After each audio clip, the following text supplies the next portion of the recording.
Comunicações. Bom dia a todos e todas presentes. Eu agradeço o convite de participar dessa audiência pública. É muito importante a gente discutir isso. Cumprimento em especial o presidente da comissão, Valdemir Moca, todos os senadores, excelentíssimos senadores presentes, em especial o senador Paulo Paim. Importante referência nessa discussão muito relevante. Fui convidado aqui para falar sobre a situação dos anistiados, anistiados e anistiandos. E uma ressalva que o IDEL fez e que eu preciso fazer também para começar a minha fala é: não existe nenhuma contraposição ao movimento de anistia e ao movimento dos anistiados por parte da consultoria jurídica. O que a gente está fazendo? Ao final da fala, eu vou explicar tudo a papel da consultoria jurídica, mas a gente está simplesmente aplicando a lei, aplicando a lei. E a minha fala também é bem delimitada, Acho que eu estou no Ministério das Comunicações desde 2011, então eu tenho legitimidade para falar dos processos analisados de 2011 até hoje, Quais foram os processos que a consultoria jurídica analisou de 2011 para hoje? São processos de anistia com fundamento na Lei 8632 e na Lei 11.282, que o IDEL já muito bem explicou as diferenças entre essas duas leis, da Paulo Rocha I e a Paulo Rocha II. Ao total, foram 116 processos de 2011 para cá, de 2011 até hoje, já analisados, 19 processos ainda pendentes de análise na consultoria jurídica no âmbito do Ministério das Comunicações. Deixando tudo isso bem claro, a gente identificou, no âmbito da consultoria jurídica, um problema jurídico, e um problema jurídico muito específico, que qual é? É a instrução processual. A gente não tem nada a ver, não tem nada relacionado à questão da anistia em si, mas é um problema de instrução processual, questão de prova. E essa questão da prova é uma questão, o IDEL falou muito bem sobre o Estado Democrático de Direito, é um princípio tão antigo, um dos princípios fundamentais do direito público moderno, que é o devido processo legal. Todo processo administrativo, toda decisão administrativa que o poder público vá tomar, exige determinados requisitos. No caso do processo de anistia, a prova é um desses requisitos. Mas e outra coisa que eu gostaria de deixar bem claro, essa questão da prova, da análise, da instrução processual dentro dos processos de anistia, dos requerimentos de anistia, não é um procedimento, a gente não está adotando um procedimento muito restritivo. Apesar do número de indeferimentos ser relevante, ser significativo, o nosso entendimento, a gente tenta flexibilizar esse entendimento. Mas flexibilizar como? A gente escreveu isso nos pareceres, Tem vários pareceres. Todo processo de anistia tem um parecer, de 2011 para cá, tem um parecer da consultoria jurídica. E o que esses pareceres reiteradamente falam? A gente precisa de algum indício de prova material. Não é uma prova contundente, registrada em cartório com firma reconhecida. Não, é indício, algum indício material, concreto, além das declarações e das testemunhas, que possam embasar essa decisão do ministro de Estado das Comunicações, que é quem decide, em última instância, os processos de anistia. É uma análise contextual, uma abordagem caso a caso. Pode parecer restritivo demais, mas no fundo não é. Na verdade, é o mais flexível das provas, esse padrão de prova, um padrão de indício de prova material. E com base nisso, os representantes... Com base nisso, a gente tem dado pareceres, opiniões contrárias ao deferimento das anistias com fundamento somente em prova material, em prova testemunhal, quero dizer.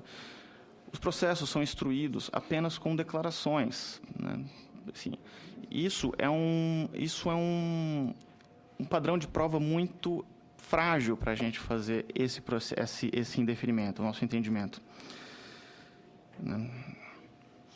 É uma preocupação, nossa preocupação é com esses processos, com a consistência desses processos, com a rigidez de todos esses processos. A gente não vai colocar, como a gente é assessor jurídico do Ministério das Comunicações, a gente precisa proteger juridicamente todo o processo. Então, a gente não vai opinar favoravelmente é um processo que a gente considera inconsistente, que não tenha elemento mínimo que possa dar sustentação a essa decisão posteriormente. O Idel falou muito bem dos órgãos de controle, né? E órgãos de controle é o que não falta neste país, né? A gente tem a Controladoria Geral, a gente tem o Tribunal de Contas da União, o Ministério Público Federal. Internamente, no âmbito da AGU, a gente tem a Corregedoria Geral, tem a Polícia Federal também. Então, esses processos, a gente considera que eles não se sustentam se qualquer órgão de controle, amanhã ou depois, for fazer uma análise minimamente séria desses processos de anistia fundamentados apenas com declarações, apenas com processos materiais, eles não vão se sustentar.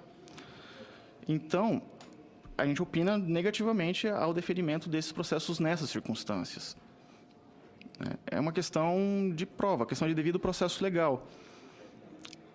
Inclusive, assim, e o padrão, vou repetir, o padrão de prova que a consultoria tem exigido é o padrão, um dos padrões é o padrão mais flexível possível. Mas a gente quer alguma coisa nele lá, a gente quer alguma coisa dentro do processo para poder garantir a sua consistência, garantir a sua rigidez. Alguma coisa além das declarações, por óbvio, né? E a consultoria jurídica no Ministério das Comunicações, é só para repetir na linha de que a gente não está sendo restritivo demais nesse processo, a gente já tenta adotar interpretações que favoreçam, assim, que no limite da lei, no limite dessas duas leis mencionadas, da 8632 e da 11282, permitam as anistias, né? Por exemplo, um exemplo muito claro de flexibilização que a gente tem adotado de 2011 para cá. A Lei 11282, ela coloca prazos muito bem delimitados, né? Que as demissões sejam nos prazos. O que a gente aceita, passou a aceitar, depois das discussões com os próprios representantes da FENTECT, né? A gente desenvolveu a tese. Se a gente consegue comprovar que a intenção de demitir é no prazo legal, mesmo que a demissão tenha ocorrido um pouco depois, isso seria uma demissão, esse processo, essa demissão específica seria passível de anistia, desde que comprovado, desde com algum indício de prova material para a sustentação desse processo. Muito se debateu, eu recebi isso, eu agradeço ao Robson ter mencionado isso, né, ter mencionado que a gente, lá na consultoria jurídica, nós recebemos os representantes da FENTECT por 4 vezes, por 4 oportunidades, até trouxe as datas delas aqui. As minhas portas vão continuar abertas aos representantes da FENTECT, quem queira conversar comigo e a minha equipe com relação a esses processos. E a gente demorou muito tempo, a gente foi muita discussão com relação às declarações do diretor regional dos Correios, né? O que seria isso? Que categoria de prova é essa, né? E depois de exaustivamente discutir isso, né, com os meus advogados, com os meus assessores a respeito disso, com os próprios representantes da FENTECT, a nossa conclusão jurídica, puramente jurídica, com base, a gente instou os Correios a se manifestarem sobre isso, é que era, novamente, uma prova testemunhal de um diretor regional, mas continua sendo um testemunho. Né? Não atende ao requisito de indício de prova material, um padrão mínimo que a gente está exigindo para fazer essas coisas. E com relação a outras questões levantadas, já aproveitando para já apresentar algumas respostas, o Idel já levantou muito bem. Comissões de anistias, elas são organizadas de maneira diferente, né? Cada comissão se organiza como de maneira própria. E a SE, essa Comissão Especial de Anistia, vinculada ao Ministério das Comunicações, é bom repetir, ela não é independente, ela não é soberana. Né? A decisão final é do Ministro de Estado das Comunicações, conforme a portaria 312 do Ministério. E como é uma decisão do ministro, e como envolve análise jurídica, esses processos devem passar pela consultoria jurídica, que é um órgão descentralizado da Advocacia Geral da União nos ministérios. E a gente presta essa assessoria jurídica ao ministro. Então, é por isso que eles passam para lá. E é por isso que a Comissão Especial de Anistia não é independente. Diferente da Comissão Especial Interministerial, a qual o Idel foi presidente por muito tempo e conduziu um trabalho excepcional lá. Senador, presidente, eu encerro aqui a minha fala e me ponho à disposição a responder aos eventuais questionamentos.